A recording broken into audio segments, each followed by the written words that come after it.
I said, Mitch, get to work and let's get it done. They should have had this last one done. They lost by 1 vote. For a thing like that to happen is a disgrace. The president is ostensibly feuding with Senate Majority Leader Mitch McConnell over the failure of the health care bill, but the criticism only started in earnest after McConnell commented about the president's expectations earlier this week, comments that have been repeatedly played on the cable news shows that the president likes to watch. Our new president had, of course, not been in this line of work before, and I think had excessive expectations about how quickly things happen in the democratic process. As with so many Donald Trump feuds, the fight with McConnell first escalated on Twitter. Yesterday, the president wrote, Senator Mitch McConnell said I had excessive expectations. I don't think so. After 7 years of hearing repeal and replace, why not done? This morning, he wrote, quote, can you believe that Mitch McConnell, who has screamed repeal and replace for 7 years, couldn't get it done, must repeal and replace Obamacare? A few hours later, from the golf club that he owns, where he's currently vacationing, he added, quote, Mitch, get back to work and put repeal and replace, tax reform and cuts, and a great infrastructure bill on my desk for signing. You can do it.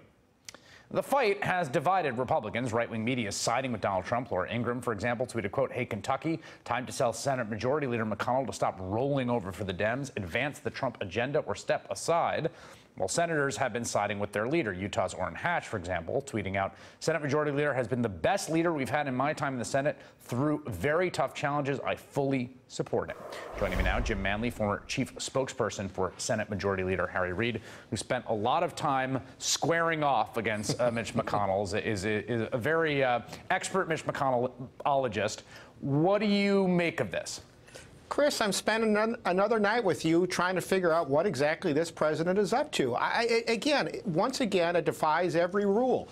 The whole nexus of his legislative agenda revolves around not the House, but the Senate. So to assault and or trash the majority leader like this is just unprecedented. What's he up to? I can only assume he's trying to figure out a way to try and provide just a little bit of distance between himself and House and Senate Republicans, because nothing's going to happen for the rest of the year. As you and I have talked about before, they're not going to get tax reform done. They're not going to get an infrastructure bill done, and they're probably going.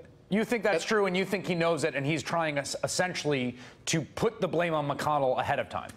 Yes, exactly. Once again, in a very ham-handed and or heavy-fisted manner, and it's bound to blow up. But yes, I think that's partly what's going on here. But it also is going to allow McConnell.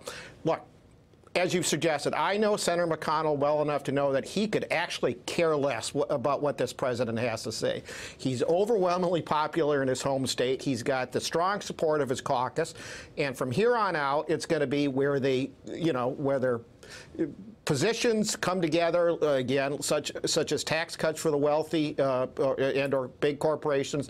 They'll work together, but I can't imagine this guy's going to go to the mat for this president, especially when he's polling at 36% approval rating. Yeah, I wonder, in terms of McConnell's personality can be very hard to read. I don't know the man very well at all, but the John McCain moment when he puts the thumbs down and kills the repeal bill. I thought back to the fact that McCain famously is able to hold a grudge. The president famously said, I like people that weren't captured, about his time as a POW. What's McConnell like? How does this, will this make him less inclined to help the president? Does he bear grudges? Will he look for revenge? Well, the revenge is, probably it may or may not take a while. Again, to emphasize, he's not going to pay any attention to this. A guy like Speaker Ryan, quite frankly, would get very rattled with this assault, but McConnell could care less. Right. Again, he's keeping the focus on his prize, and that's trying to get tax cuts done and trying to get infrastructure done. And the third thing is to protect his caucus. So he is, more so than just about any other senator I've ever seen, immune to these kind of criticisms. That's why I never understood the thing about Bernie Sanders and others saying we got to take it to Mitch McConnell. Senator McConnell could care less about what the average folks think. That is a really interesting window into how McConnell operates. You then do think that they're not going to take another run at repeal and replace, because part of what's interesting here is both the president attempting to cast blame on McConnell, but he seems to be prodding him to take another run at it, even though you're hearing most folks in the Republican side of the Senate saying, no, thank you. No, I mean, his caucus has made it very clear they want to get this behind them as quickly as they want to put it behind them once and for all. Maybe they'll try and work on some fixes to try and provide a little bit of stability to the system. But no, his caucus has had it.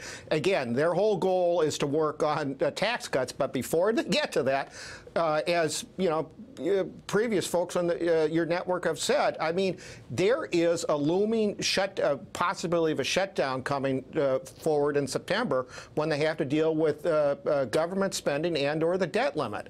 And as I've told you before, I mean, there's a part of me that thinks that McConnell and Ryan actually need these kind of shenanigans to throw some red meat to the base to get Trump off his back.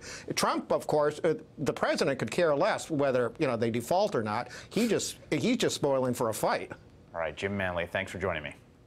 Hey there, I'm Chris Hayes from MSNBC. Thanks for watching MSNBC on YouTube. If you want to keep up to date with the videos we're putting out, you can click subscribe just below me or click over on this list to see lots of other great videos.